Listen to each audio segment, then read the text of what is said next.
Nazim drama serial तकदीर की आने वाली किस्में आप देखेंगे कि जब शाजिया माहीन का बहुत ज़्यादा ख्याल रखना शुरू कर देती है तो नबील शाजिया से कहता है कि शाजिया ये सब कुछ क्या है, तुम्हें पता है कि अगर उस दिन तुम गिर गई होती तो तुम मोहताज हो गई होती और वो तुम्हारा बिल्कुल भी ख्याल ना रखती। ये सुनते साथ ही शाजिया कहती है कि मैं जानती हूँ कि उसका गलत इरादा था, लेकिन वो मुझसे माफ़ी भी तो मांग चुकी है और नबील मैं आपको भी यही मशवरा दूंगी कि आप भी उसका ख्याल रखा करें ताकि उसको अपनी माजूरी का एहसास ना हो। ये सुनते साथ ही नबील कहता है कि मेरे दिल व दिमाग में अब उसके लिए बिल्कुल भी जगह नहीं है, मैं तो सिर्फ और सिर्फ तुम्हारे बारे में सोचता हूँ कि आफरीन है तुम पे कि तुम ये इतना सब कुछ होने के बावजूद उसका ख्याल रख रही हो। ये सुनते साथ ही शाजिया कहती है कि ख्याल तो हमें ही रखना है ना, आखिरकार वो इस घर का फर्द का हिस्सा है। दूसरे सीन में आप देखेंगे कि जब माहीन अपने कमरे से पानी के लिए आवाज़ लगाती है तो असद की माँ जाकर माहीन से कहती है कि तुमने क्या यहाँ पर चीखना चलाना लगा रखा है, जब दिल करता है आवाज़ लगा देती हो, ऐसे जैसे यहाँ पे तुम्हारे लिए मुलाजिम बैठे हुए हैं। तो इसके साथ ही माहीन कहती है कि आंटी मैंने सिर्फ एक पानी का गिलास ही तो मांगा है,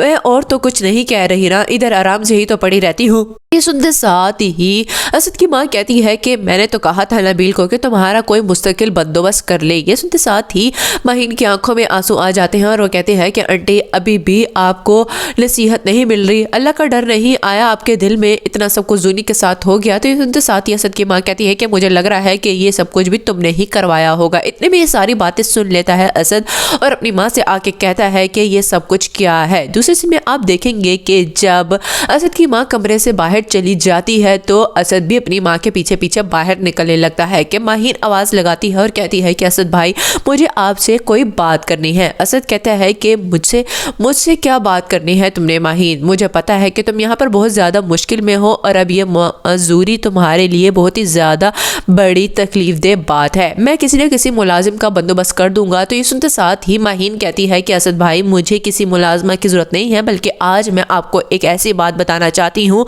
ताकि आपके और रोमी की सारी दूरियां ख़त्म हो जाएं। ये सुनते साथ ही असद कहता है कि क्या क्या कहना चाह रही हो तुम मुझे, वो दूरियां कभी नहीं ख़त्म हो सकती क्योंकि वो बच्चा मेरा नहीं है,